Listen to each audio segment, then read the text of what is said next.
My summer break just recently concluded, which means my work hours have significantly decreased, meaning that I have much less disposable income.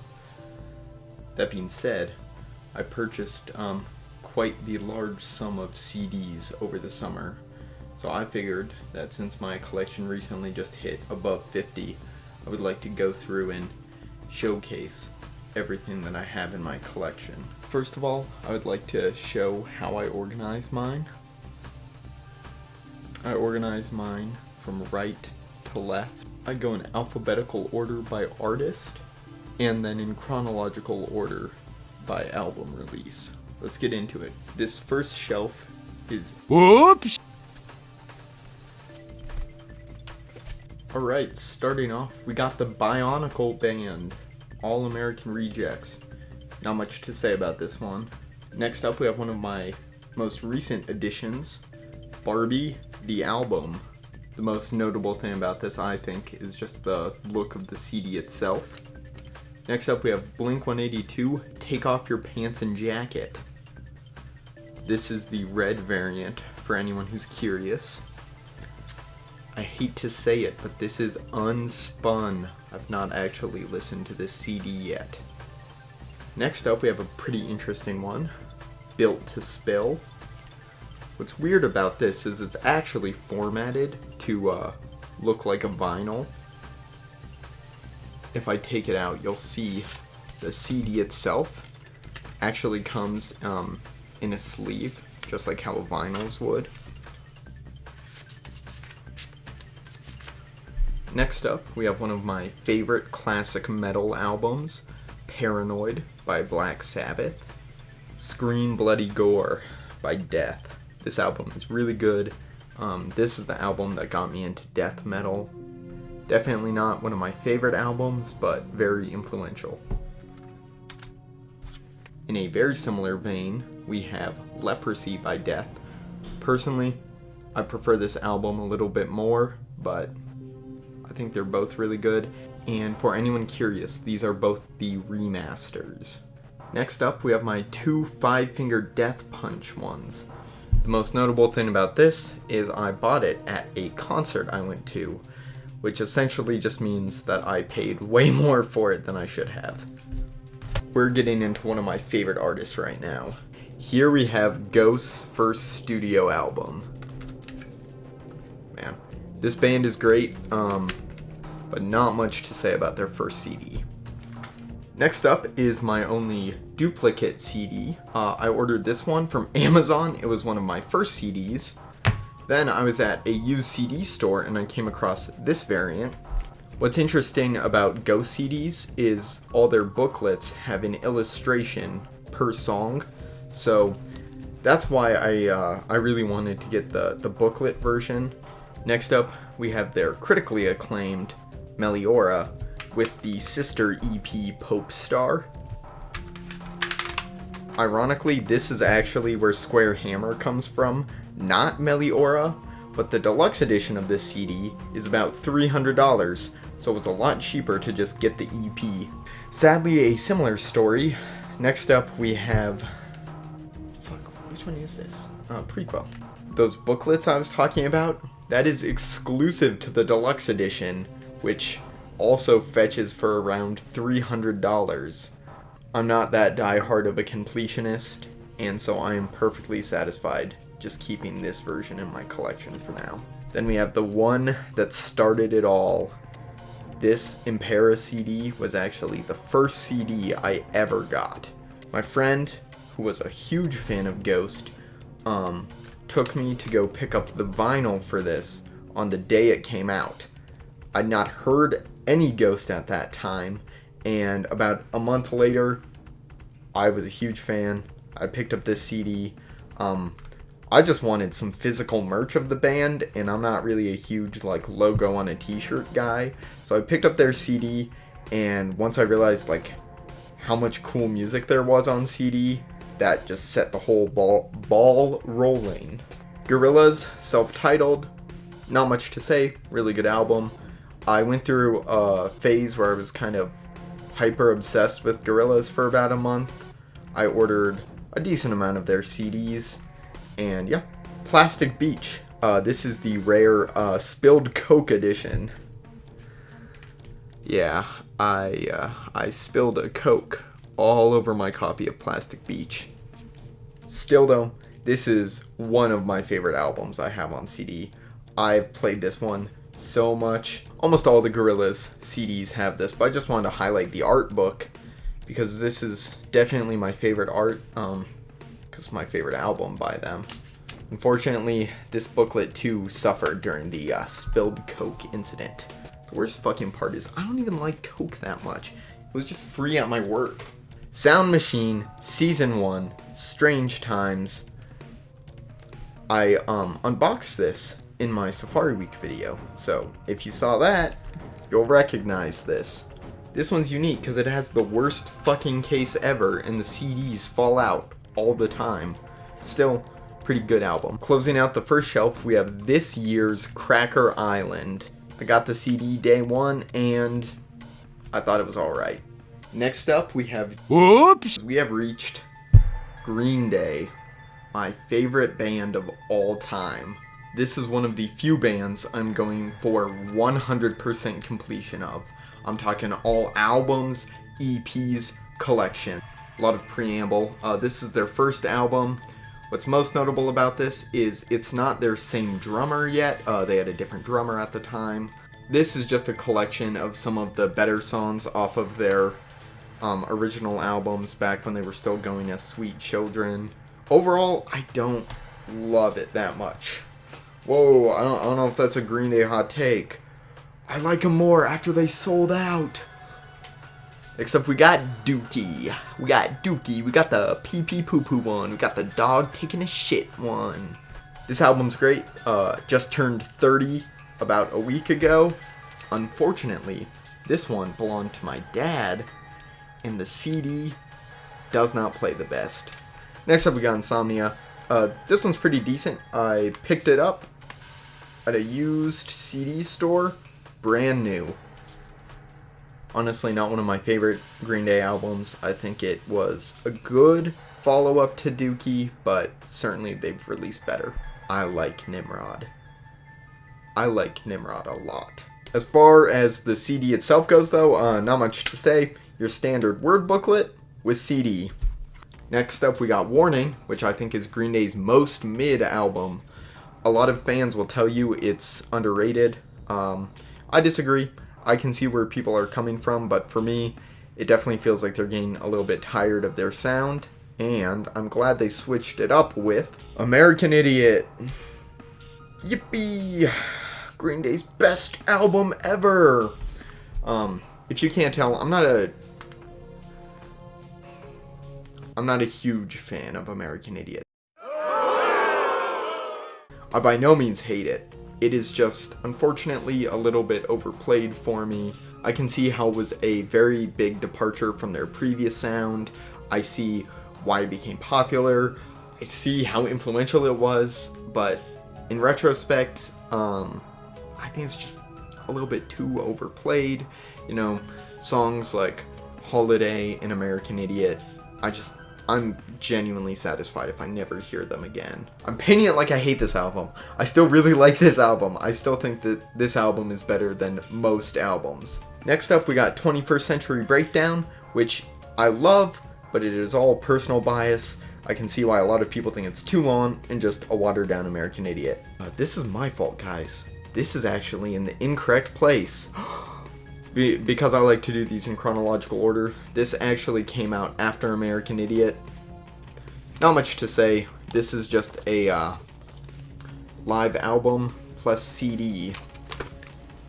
This one is unspun and unviewed. I'll get around to it soon. I love this album. I don't care what people say. Uno, for me, is probably one of my favorite Green Day albums. Dude, I love Uno. I love Uno so much. It's all personal bias. If I had listened to it now, I probably would just think it's just mediocre. But I love it, man. There's no way I can say anything bad about my boy Uno. Yeah, I forgot how to count though, and I don't have Dose, but I got Trey. This CD is unspun, and my God, everything I'm saying about Uno, I don't feel this way about Trey. This is honestly probably Green Day's worst album, in my opinion. The whole trilogy just really does go downhill as they go along. Underrated. This is Green Day's most underrated album. Revolution Radio is good, and Green Day fans are too scared to admit it. I think this album is fire. I mean, nothing is going to be better than Nimrod, post-Nimrod, but I think it's underlooked. If you want a good modern Green Day album, go with that. And then finally, the last Green Day CD I have is just God's Favorite Band. I have not yet purchased Father of All because I refuse to pay above $3 for it. Power Slave.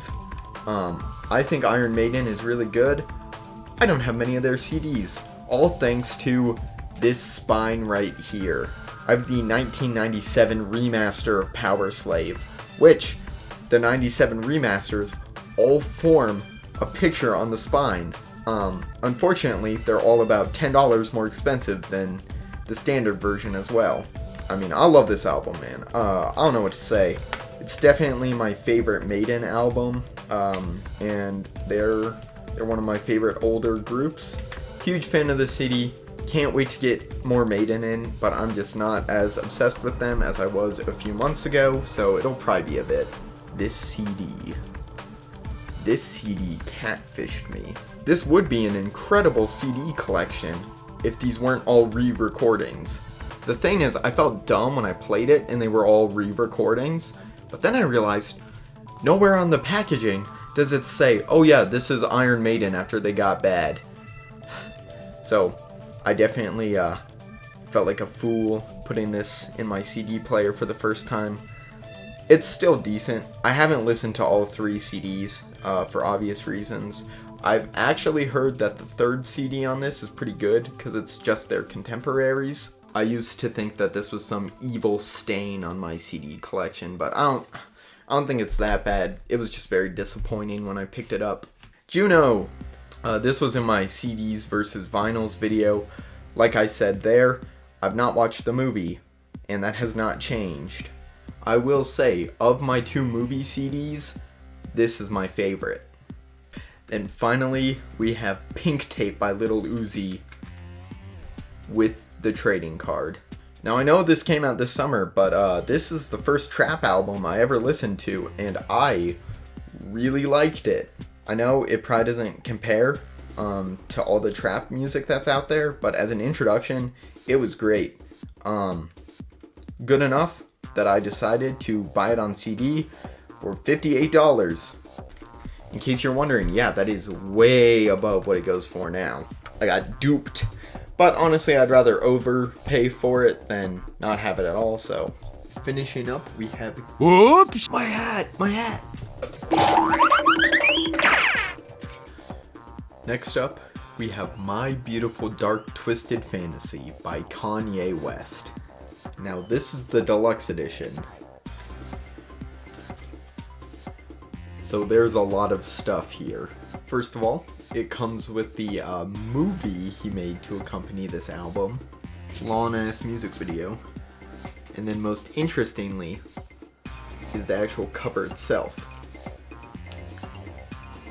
I'm sure most people probably know this, but if you didn't, it comes with swappable faces for the front of the album. There we go. Then we have one of the most unique CDs in my collection, Yeezus, also by Kanye West. Next up, we have the deluxe edition of Mary Poppins. No, I'm not a huge fan of Mary Poppins. This was a gift that somebody gave me. The coolest part is just this CD, which is an actual recording of P.L. Travers and that whole group who helped write the movie. I mostly have this for nostalgic reasons. Another DVD CD combo. This is Food by Mad Villain MF Doom. Almost dropped it. This is one of my favorites. I play this on repeat in my car. Super good. Another Cars staple, we have Black Parade by My Chemical Romance. This album is also spectacular. Really, really good. It's unfortunate it's not emo, since emo only consists of the DC emotional hardcore. Jokes aside, this album is really good. I found it from the Wendigoon listening order, but that's irrelevant. Shit, another example of albums being in the incorrect order. This is 3 Cheers for Sweet Revenge, which should go before Black Parade. Next up, we have another DVD-CD combo. This is Money Money 2020 by Definitely Not Green Day. This shockingly actually goes for a decent amount on the secondary market. I say decent amount. It was my most expensive CD when I bought it, which in retrospect, I wish this was still my most expensive CD. We got The Gold Experience by Prince. What's cool about this is I got this CD in a store called Electric Fetus, which is actually in the same city Prince was born. They had a shit ton of Prince memorabilia. This is my favorite Prince album, so I thought it was the perfect time to pick it up. Next up, we have another unspun CD. This is Richelieu, Feather Gun. I almost said In the Garden of the Feather Gun. I've heard most of this album. My friend, same one who got me into Ghost, convinced me to get this on CD. Really fucking cool art. I know some of the tracks off this, but I've never just sat down, listened to it front to back. Sublime. Not much to say. Great summertime album. Sum 41. All killer, no filler. They Weren't Lying. Probably the coolest part is that you can have the alternate cover, or you can have the more iconic cover if you want. Beings of Supreme Leisure. If you guys know this one, please let me know. I would love to find someone else who has this. Super good trip hop band. They actually came out of hiatus to drop an album this year, which is kind of crazy. This is their first self-titled. I don't know if I'll get any of their other ones on CD. They definitely peaked with this. And ironically, my favorite track off of this is the first track, but they're not a one-hit wonder. This whole album is really solid. If you like Gorillaz, I'd recommend listening to them. It doesn't sound the same, but you might like it. Tool. Dude, this shit's fucking cool. I've been doing this so much since I got it. If you look through these glasses, it creates a like faux 3D effect. There's no way I'll get it to show up on camera. You literally have to like press your nose to it. But regardless of the gimmick of the CD case, the album's pretty good. Then we have my most recent CD. I thought we were going to Utopia. What makes you say this isn't Utopia? Travis Scott's new album. I like it. I think it's pretty good. I actually hated it when I first listened to it, but it's grown on me enough that, sure, why not have it on CD? Then finally, we're on to our last group. Dude, what can I say about the Blue album? I mean, I know it gets fucking clowned on, but this shit is fire. I think all I have to say is Say It Ain't So. A little bit overrated. It's kind of like Weezer's version of American Idiot for me. But Surf Wax America is underrated. It is easily my favorite track off this album. The namesake of one of my videos, my signed copy of Pinkerton. Well, yeah, it's cool that it's signed. Honestly, the album itself, this shit's fucking good. Layered joke. Then finally, we have the CD I overpaid for the most. Everything Will Be Alright in the End. This is really good. I think it's a really underrated Weezer album. Definitely not their best by any means, but if you've just given up on the band post Pinkerton, this is good. Obviously, the White Album, OK Human, fucking whatever. This is where it's at. Dude, what can I say? Back to the Shack. Eulogy for a rock band. Redcoats. The fucking break up the dude. Lonely Boy. No, what's the fucking... Go away. Oh my god. Dude, I'm liking this album more and more looking through it. I think Ain't Nobody. I've Had It Up to Here. I think those are the only ones that I don't like off of this album. Shit, this by Republic Records too. I got something else by Republic. I want to conclude this real quick by mentioning my most wanted CDs right now. That way, if I do another one of these, I can see if I have them or not. Demon Days by Gorillaz. I don't know why I don't have it yet. It's one of their best albums. I just haven't bought it yet. Special Herbs and Spices by MF Doom. Graduation by Kanye West. Any missing Green Day CDs. Then I want to get some Tyler, the Creator albums. You know, fucking, I think it's pretty clear which ones I'd like. Flower Boy, Goblin, Call Me If You Get Lost, Iron Maiden stuff, everything pre-Power Slave. One of my most wanted ones I haven't gotten yet, and I honestly don't know why, is Alien 4 by Hawkwind. Then finally, it's hard for me to know if I'll actually enjoy listening to a soundtrack outside of the movie, but I think getting the JoJo CD collection would be pretty cool, as well as the OG Spider-Verse one. These are all of the albums that I most want on CD as of right now. Transition, what did you think of my CD collection? Do you collect any physical music? If so, did any of our albums line up? And if not, till next time, CD collectors.